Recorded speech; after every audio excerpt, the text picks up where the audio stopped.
آپ دیکھ رہے ہیں مشن نیوز پاکستان کی آواز.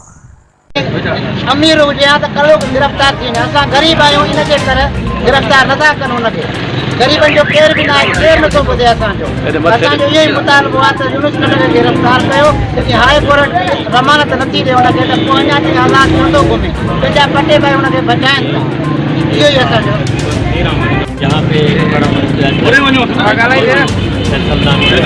साल पहले उसका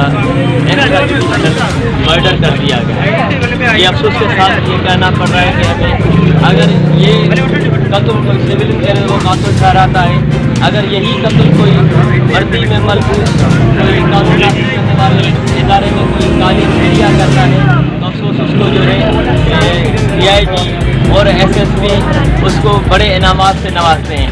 हम तहदिली ममनून मशहूर हैं अपने अदलिया का. हमने शुरू वाले दिन से लेकर आज दिन तक हमने अदलिया पे अपना पूरा ट्रस्ट रखा है और भरोसा रखा है. इंशाअल्लाह ताला हमारे साथ इंसाफ होगा. मैं आपकी मीडिया की तवस्सुल से और इस परम एहतजाज की तवस्सुल से मैं तमाम काम नाफिज करने वाले इदारों से ये दस्तखत अपील करता हूँ कि ये एक मजदूर मारा गया, एक मिस्कीन मारा गया, एक नमाजी मारा गया.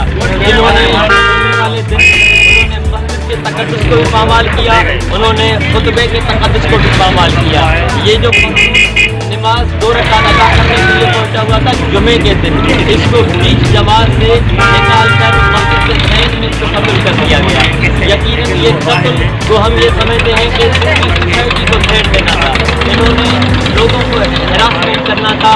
आज वो कातिल, वो जालिम, वो राशिद, वो भेड़िए आज वो आज़ाद हैं. कानून उनके सामने में बेबस नजर आ रहा है. मैं तमाम करने वाले इदारों से अपील करता हूँ, बिलखुसूस DIG ईस्ट, SSP ईस्ट और SHO सोराबगढ़ से मैं अपील करता हूँ कि इस जालिम, इस कातिल को पकड़ा जाए.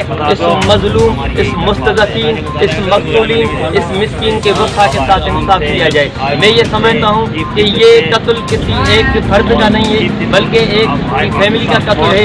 इस हमें क्या पता कि कैसे ये मासूम बच्चा कब था तो उसको नौजवान उसके बाप ने उसको जवान कैसे बनाया.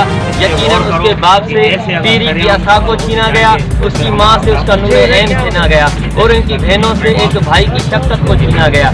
अब हम अपील करते हैं लिहाजा इसके जितने भी हैं, इसकी माँ और बाप दोनों बीमार हैं, इन बीमारों के साथ इंसाफ किया जाए. इन कातिलों को जल्द से जल्द गिरफ्तार किया जाए. अच्छा, सुनने में ये भी आया था कि पुलिस वालों की तरफ से आपको धमकियाँ भी दी जा रही हैं, कुछ हरासमेंट भी किया जा रहा है. बिल्कुल ये बात सही है कि